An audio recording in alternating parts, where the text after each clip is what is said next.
भारत के संविधान का ये 75वां साल पूरे देश के लिए एक असीम गौरव का विषय है। मैं आज भारत के संविधान को, संविधान सभा के सभी सदस्यों को आदरपूर्वक नमन करता हूं। साथियों, हम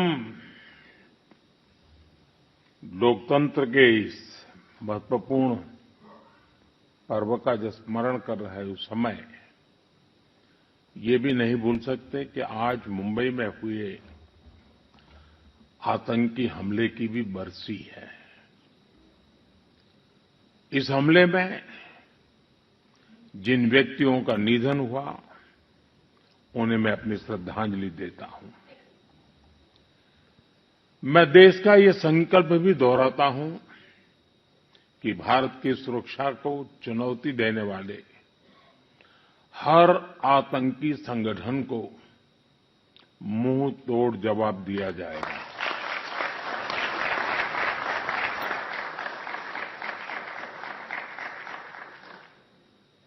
साथियों, संविधान सभा की लंबी बहस के दौरान भारत के गणतांत्रिक भविष्य पर गंभीर चर्चाएं हुई थी। आप सभी उस डिबेट से भलीभांति परिचित हैं और तब बाबा साहब आंबेडकर ने कहा था, constitution is not a mere lawyers document, it's a spirit is always the spirit of age। जिस स्पिरिट की बात बाबा साहब कहते थे वो बहुत ही अहम है। देश काल परिस्थिति के हिसाब से उचित निर्णय लेकर हम संविधान की समय समय पर व्याख्या कर सकें, ये प्रावधान हमारे संविधान निर्माताओं ने हमें दिया है। हमारे संविधान निर्माता ये जानते थे कि भारत की आकांक्षाएं, भारत के सपने समय के साथ नई ऊंचाई पर पहुंचेंगे। वो जानते थे कि आजाद भारत की और भारत के नागरिकों की जरूरतें बदलेगी, चुनौतियां बदलेगी। इसलिए उन्होंने हमारे संविधान को महज कानून की एक किताब बनाकर नहीं छोड़ा, बल्कि इसको एक जीवंत, निरंतर प्रवाहमान धारा बनाया। साथियों, हमारा संविधान हमारे वर्तमान और हमारे भविष्य का मार्गदर्शक है। बीते 75 वर्षों में देश के सामने जो भी चुनौतियां आई हैं, हमारे संविधान ने हर उस चुनौती का समाधान करने के लिए उचित मार्ग दिखाया है। इसी कालखंड में आपातकाल जैसा समय भी आया और हमारे संविधान ने लोकतंत्र के सामने आई इस चुनौती का भी सामना किया। हमारा संविधान देश की हर जरूरत, हर अपेक्षा पर खरा उतरा है। संविधान से मिली इस शक्ति की वजह से ही आज जम्मू कश्मीर में भी बाबा साहब का संविधान पूरी तरह लागू हुआ है। आज वहां पहली बार संविधान दिवस मनाया गया है। साथियों, आज भारत परिवर्तन के इतने बड़े दौर से गुजर रहा है। ऐसे अहम समय में भारत का संविधान ही हमें रास्ता दिखा रहा है, हमारे लिए गाइडिंग लाइट बना हुआ है। साथियों, भारत के भविष्य का मार्ग अब बड़े सपनों, बड़े संकल्पों की सिद्धि का है। आज हर देशवासी का एक ही ध्येय है, विकसित भारत का निर्माण। विकसित भारत का मतलब है जहां देश के हर नागरिक को एक क्वालिटी ऑफ लाइफ मिल सके, डिग्निटी ऑफ लाइफ मिल सके। ये सामाजिक न्याय, सोशल जस्टिस का भी बहुत बड़ा माध्यम है और ये संविधान की भी भावना है। इसलिए बीते वर्षों में देश में लोगों के बीच आर्थिक और सामाजिक समानता लाने के लिए कई कदम उठाए गए हैं। बीते 10 वर्षों में 53 करोड़ से ज्यादा ऐसे भारतीयों का बैंक खाता खुला है जो बैंक के दरवाजे तक नहीं पहुंच पाते थे। बीते 10 वर्षों में 4 करोड़ ऐसे भारतीयों को पक्का घर मिला है जो कई कई पीढ़ियों से बेघर थे। बीते 10 वर्षों में 10 करोड़ से ज्यादा ऐसी महिलाओं को मुफ्त गैस कनेक्शन मिला है जो बरसों से अपने घर में गैस पहुंचने का इंतजार कर रही थी। हमें आज के जीवन में बहुत आसान लगता है कि घर में नल खोला और पानी आ गया, लेकिन देश में आजादी के 75 साल बाद भी सिर्फ 3 करोड़ घर ही ऐसे थे जिनमें नल से जल आता था। करोड़ों लोग तब भी अपने घर में नल से जल का इंतजार कर रहे थे। मुझे संतोष है कि हमारी सरकार ने 5-6 साल में 12 करोड़ से ज्यादा घरों को नल से जल देकर नागरिकों का और विशेषकर महिलाओं का जीवन आसान बनाया है। संविधान की भावना को सशक्त किया है। साथियों, आप सभी जानते हैं कि हमारे संविधान की मूल प्रति में भी प्रभु श्री राम, माता सीता, हनुमान जी, भगवान बुद्ध, भगवान महावीर, गुरु गोविंद सिंह जी सभी के चित्र हैं।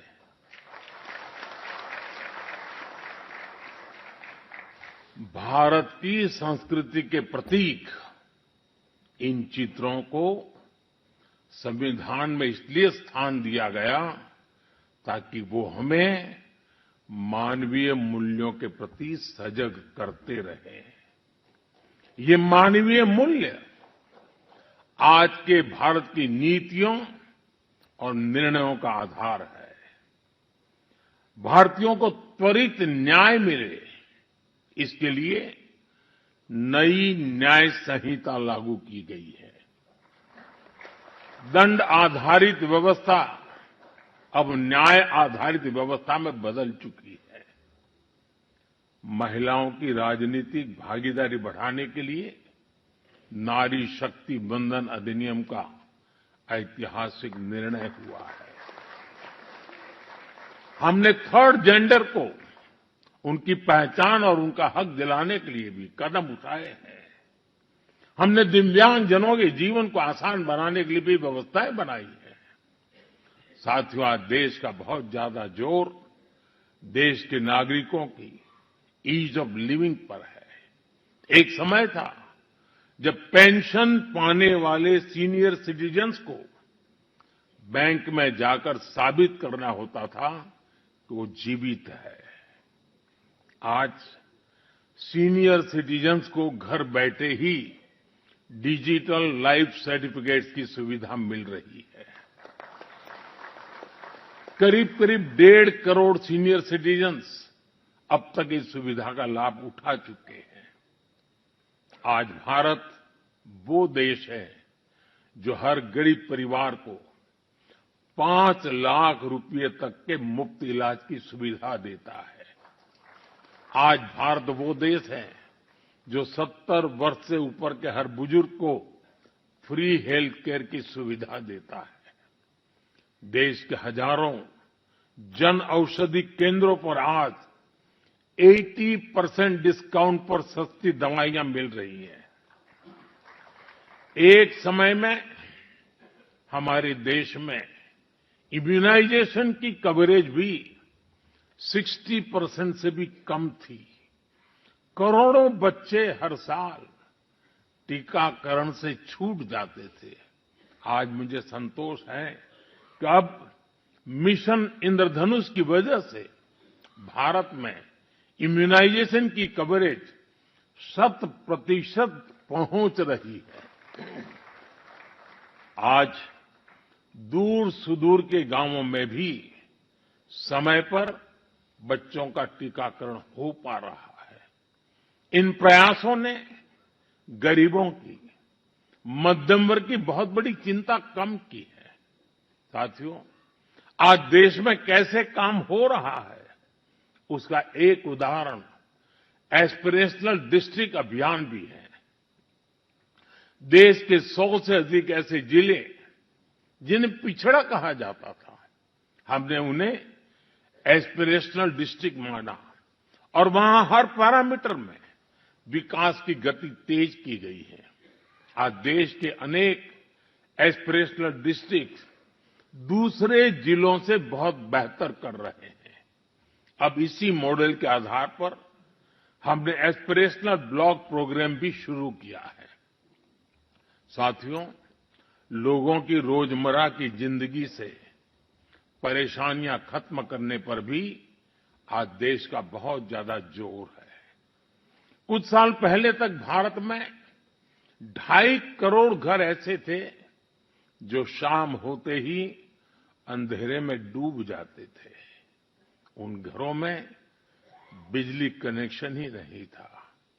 सबको बिजली का मुफ्त कनेक्शन देकर देश ने उनके जीवन को रोशन कर दिया है। बीते वर्षों में दूर सुदूर इलाकों में भी हजारों की संख्या में मोबाइल टावर्स लगाए गए हैं ताकि लोगों को 4G, 5G कनेक्टिविटी मिलती रहे।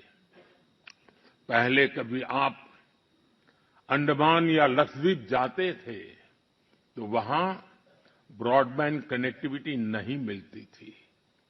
आज अंडर वाटर ऑप्टिकल फाइबर ने ऐसे द्वीपों तक भी अच्छी स्पीड वाला इंटरनेट पहुंचा दिया है। हमारे यहां गांव के घरों, गांव की जमीन से जुड़े कितने विवाद होते रहे हैं, ये भी हम भलीभांति जानते हैं। पूरी दुनिया में विकसित देशों के सामने भी लैंड रिकॉर्ड एक बहुत बड़ा चैलेंज रहा है, लेकिन आज का भारत इसमें भी लीड ले रहा है। पीएम स्वामित्व योजना के तहत आज गांव के घरों की ड्रोन मैपिंग की जा रही है और लीगल डॉक्यूमेंट इश्यू किए जा रहे हैं। साथियों, देश के विकास के लिए आधुनिक इंफ्रास्ट्रक्चर का तेज निर्माण भी उतना ही जरूरी है। इंफ्रास्ट्रक्चर के प्रोजेक्ट समय पर पूरे होने से देश का धन भी बचता है और प्रोजेक्ट भी, उसकी उपयोगिता भी बहुत बढ़ जाती है। इसी सोच के साथ प्रगति नाम से एक प्लेटफॉर्म बनाया गया है जिसमें इंफ्रा प्रोजेक्ट्स का रेगुलर रिव्यू होता है और इनमें से कुछ प्रोजेक्ट्स तो ऐसे होते जो 30, 40 साल से पेंडिंग थे। मैं खुद इसकी मीटिंग को चेयर करता हूं। आपको जानकर अच्छा लगेगा कि अभी तक 18 लाख करोड़ रुपए के ऐसे प्रोजेक्ट्स को रिव्यू करके उनके सामने की अड़चनों को दूर किया जा चुका है। समय पर पूरे हो रहे प्रोजेक्ट्स लोगों के जीवन पर बहुत सकारात्मक प्रभाव डाल रहे हैं। देश में हो रहे ये प्रयास देश की प्रगति को भी गति दे रहे हैं और संविधान की मूल भावना को भी सशक्त कर रहे हैं। साथियों, मैं अपनी बात डॉक्टर राजेंद्र प्रसाद जी के शब्दों के साथ समाप्त करना चाहूंगा। 26 नवंबर आज के ही दिन 1949 में संविधान सभा में अपने समापन भाषण में डॉक्टर राजेंद्र प्रसाद जी ने कहा था, भारत को आज ईमानदार लोगों के एक समूह से ज्यादा कुछ नहीं चाहिए जो अपने हितों से आगे देश का हित रखेंगे। नेशन फर्स्ट, राष्ट्र सर्वप्रथम की यही भावना भारत के संविधान को आने वाली कई सदियों तक जीवंत बनाए रखेगी। मैं संविधान ने मुझे जो काम दिया है, मैंने उसी मर्यादा में रहने का प्रयास किया है। मैंने कोई एनक्रोचमेंट की कोशिश नहीं की है,